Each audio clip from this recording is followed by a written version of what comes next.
Welcome again, friends, to this virtual space and to this Take 10 time. My name is Cathie Waldie, and I am a retired minister living in Carmen. So for the past 2 days, we have been doing the practice of lectio divina using a short passage of scripture.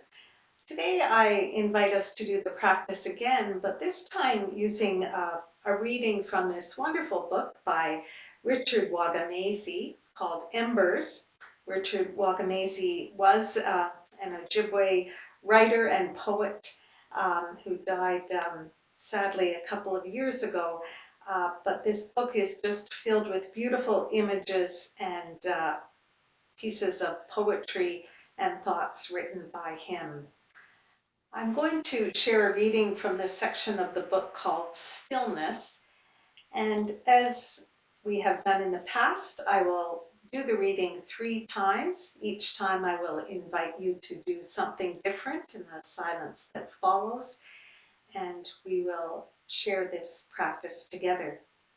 So I invite you to begin by getting yourself comfortable, perhaps closing your eyes and placing your hands in your lap, focusing perhaps on a candle or an image if you don't want to close your eyes, and then tuning into your breath and taking a few deep breaths to ground and center you.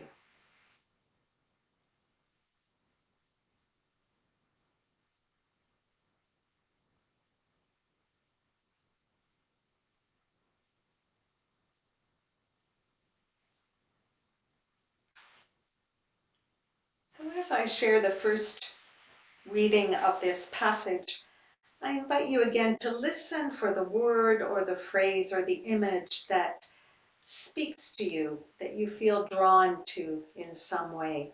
And in the silence that follows the reading, you'll be invited to say that word or phrase or look at that image for a longer period. There are motions of the heart that occur only in quiet rooms, in the splendor of solitude, where nothing and everything exists at the same time. You feel yourself a part of the great wheel of creative, nurturing, loving, benevolent energy that is spinning around us all the time. This is what it means to be spiritual, to feel your spirit moving. Take to quiet places then. Immerse yourself in them. Feel your energy merge with that timeless, eternal energy and be made more. In the silence, reflecting on the word or image or phrase that has spoken to us.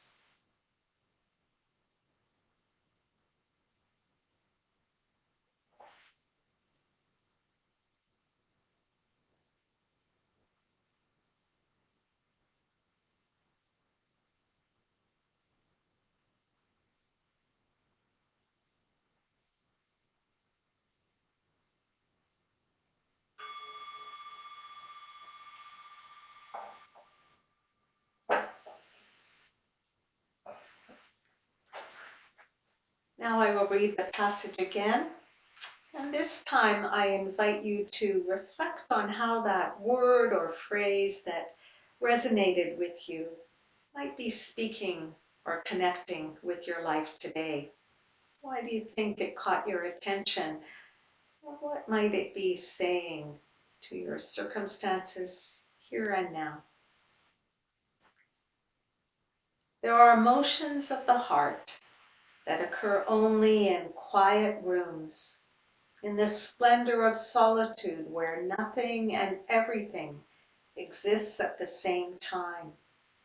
You feel yourself a part of the great wheel of creative, nurturing, loving, benevolent energy that is spinning around us all the time. This is what it means to be spiritual, to feel your spirit moving. Take to quiet places then.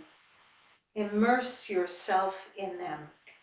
Feel your energy merge with that timeless, eternal energy and be made more. In the silence, how is this connecting with your life today?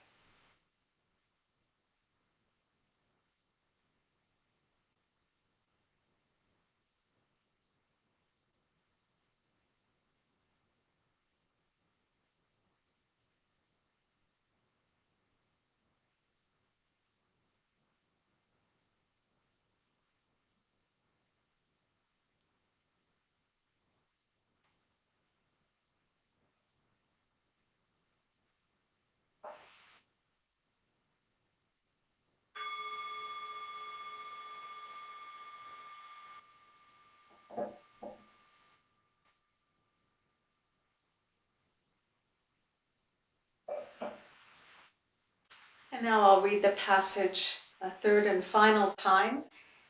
And this time I invite you to reflect on what God might be saying to you through the reflection you have had. Is God calling or inviting you to something? Perhaps an awareness or an action? Is there a prayer or other response that might come out of the reflection today? There are motions of the heart that occur only in quiet rooms, in the splendor of solitude where nothing and everything exists at the same time. You feel yourself a part of the great wheel of creative, nurturing, loving, benevolent energy that is spinning around us all the time. This is what it means to be spiritual, to feel your spirit moving. Take to quiet places then. Immerse yourself in them.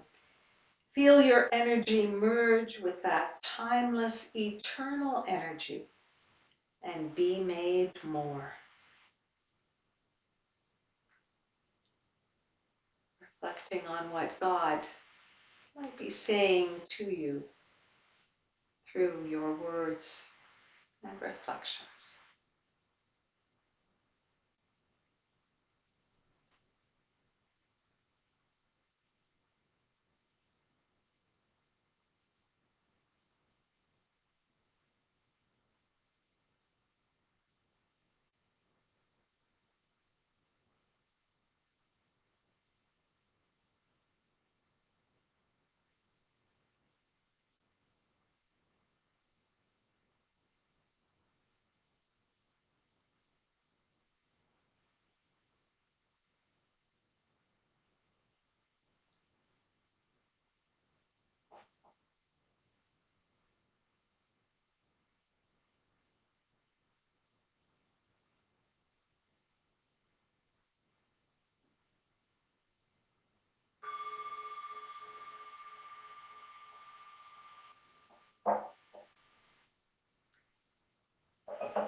Again, that is the practice of lectio divina. I hope you've enjoyed learning about this spiritual practice.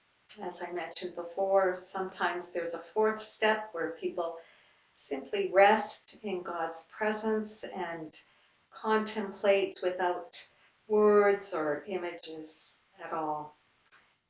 Lectio Divina is something that you can do on your own, just taking a piece of scripture or another reading and reading until you're struck by a word or a phrase, and then spending time with that word or phrase, then continuing to read until you find another word or phrase that resonates with you.